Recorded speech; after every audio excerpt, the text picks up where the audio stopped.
You guys need to be smart. A lot of you are not acting smart. Hello everyone, welcome back to my second channel.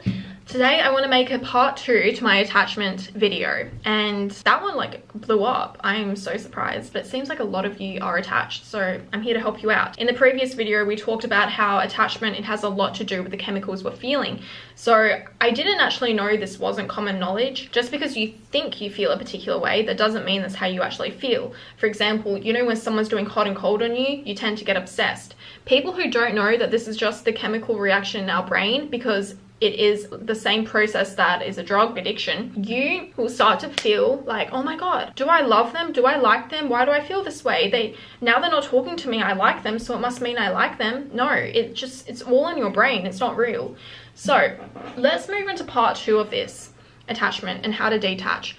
I don't attach to people as well because I am very, very guarded with my heart. I don't give it freely. I also don't share things about myself freely. You need to work if you want to get to know me. We actually attach to people more when we share personal information because, you know, subconsciously we're telling ourselves, wow, if I'm sharing these deep, dark secrets about myself to this person, I must really, really trust them or like them. People need to earn that.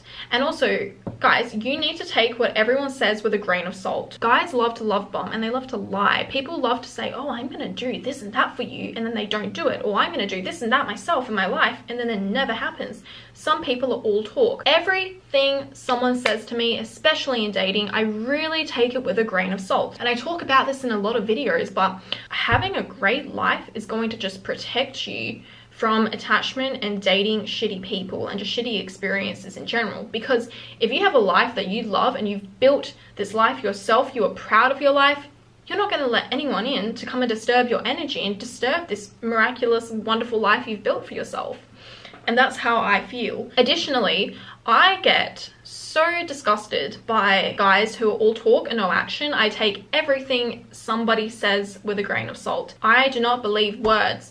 Oh my god, I'm gonna buy you a Chanel bag at Christmas, okay? I'm a believer when I see it. I'm gonna do this for you, I'm gonna do that for you. I will believe it when I see it. So truly, I do get disgusted when somebody is all talk and no action. I cannot be bothered with them. I do it now. I'm not waiting. There's other guys out there who are not gonna only talk to talk, but they're gonna walk the walk. Also, I talk about this a lot, but I do recommend dating a lot, and I call it collecting data. This year was really the year where I collected data. I traveled a lot, like every month, so I went on dates in every single country. Because I've had so many wonderful dates, they've showed me exactly what I want and what I don't want, so that also prevents me from getting attached to a man. If there's like a couple of red flags, and I'm not talking small red flags, just like, you know, little human idiosyncrasies which everyone has, I'm talking big red flags. It doesn't matter that you're rich or you're super handsome or you have other redeemable quality. If you have these red flags which are absolute no-no to me, I don't want you, because I know what I want. Go and collect data. The more people you meet as well, I think that also reduces your likelihood of attachment, because I know when I was 19, for example, I did not like men. I really did not go on a lot of dates. So when I met my first boyfriend, who was fundamentally incompatible with me, and I knew this from the beginning, I was so naive that I just ended up staying with him because I did not know better. I had not been with other men. I had not dated other guys. So I'm like, okay, if I like this guy 1%, it must mean there's something here and I should go stay with him. Like, I was so dumb. It doesn't mean anything. If you have trouble with attachment, it also means you're lacking something in your life. I talked about this in the previous video, but you are trying to fill a void. Sure, everyone wants love. Even if you have a great life, you want love. I mean, I want love one day, right? But the thing is, I'm not desperate for it. I know that it's going to come one day, but I don't need to go out and seek it. If you are so empty inside, oh my god, it's going to be easy for anyone to come in and fill your void. Temporarily, I might add. It will be a temporary fill. You want to be so complete that when that person comes in, he is just adding onto your life. He's making your life even better. You need to make a list of non-negotiables and things that you want, and then things which are absolutely a no-no. The thing when you collect data is you realize, hey, this thing I thought was a non-negotiable, perhaps it is a negotiable. Like, perhaps I did not care about, say, height as much as I thought. I used to think this. I used to be like, I want a 6'4" man. I'm 5'7", 170. So 6'4" is like 195. And I was like, I only need a 6'4" man. If you are under 6'4", you are short. Like, I was so silly. And you know what really changed me? I met this guy and he was 5'11". His personality was so outstanding and how he made me feel and everything about him that I really didn't care he was 5'11".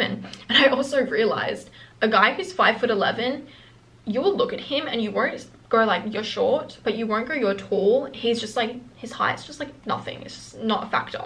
It doesn't mean anything. That's what I noticed about myself. And then I realized, oh, okay, I probably can date someone like 5'11". It doesn't matter to me as much as I thought if they have all the other qualities. Yeah, you discover new things about yourself all the time. I'm gonna make a full data collection video on my private community. It's not something I can really talk about publicly because I gotta keep my experiences a secret as well. Go explore yourself, discover yourself, put yourself in new situations. I used to be so terrified of dating.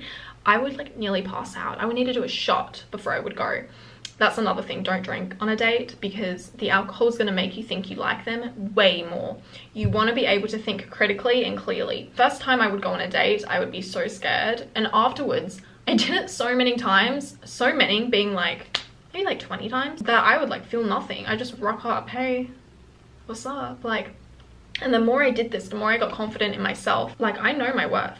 When I show up on that date, I know what treatment I expect. I know what treatment I've gotten from others, and you will give me the same treatment. And if you don't, I don't want you. You will also be able to recognize patterns in guys who potentially could be good for you and guys who definitely won't be, because out of all the dates, you'll start to notice a trend in the guys that you like. Perhaps they are like doing X certain thing, they're all doing that, and then the guys you don't like are doing Y certain thing. So you'll be able to acknowledge this even faster the next time you date. A lot of people were commenting going, Simone, I've been attached for years. When is this chemical reaction going to go away? It will go away. You're feeding it. You know why? This is what I learned in psychology. So attachment, this is kind of like an addiction that you need to break. The same process is happening in our brain when we are going through a drug withdrawal, as well as like a breakup or breaking any attachment. Say we take a cocaine addict or a heroin addict off of heroin. What is going to happen? They're going to go crazy. They need this heroin. If you say, okay, I'm just going to give you like a little bit of heroin, they just got that hit, that dopamine hit. They're addicted again. Same thing. Okay, I'm trying to break my attachment to this person, but I'm going to message them once every month. I'm going to stalk their social media. You're getting a dopamine hit every single time.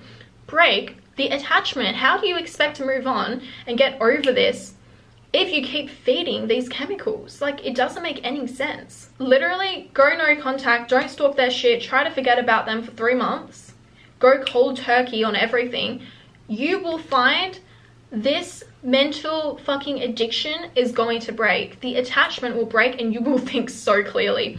I talked about this in the last video, but there was this guy who was doing hot and cold on me. Hot and cold will always work, okay? It's a psychological process. It's the chemical process in your brain.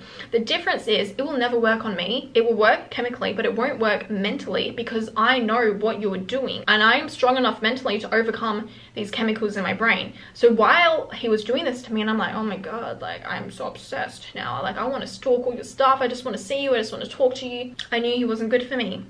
I knew what he was doing as well.